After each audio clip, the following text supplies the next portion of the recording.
কানাডাতে নর্মাল ছোট্ট একটা খেলনারই কিন্তু $50 থেকে $100 মধ্যে, ন্যূনতম শুরুই হয় $30 থেকে $35 থেকে শুরু অনেক।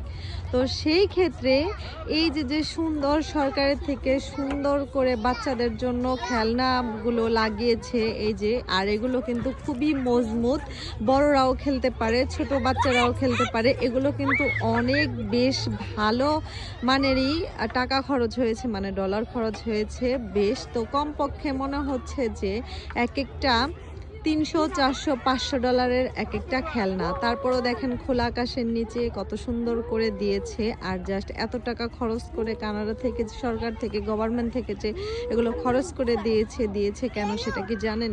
এই যে এই ছোট ছোট বাচ্চাদের মনোরঞ্জন করার জন্য, ছোট ছোট বাচ্চারা যাতে খেলাধুলা করতে পারে এবং কি এনজয় করতে পারে, আনন্দ উপভোগ করতে পারে, সেটার জন্যই কিন্তু দিয়েছেন, তাই না? এতে কিন্তু পরিবেশ সুন্দর হয় এবং কি সূক্ষ্ম সুন্দর সুশৃঙ্খল ভাবে বাচ্চারা বসবাস করতে পারে। অন্য একটি ভিডিওতে কথা বলি। আল্লাহ হাফিজ।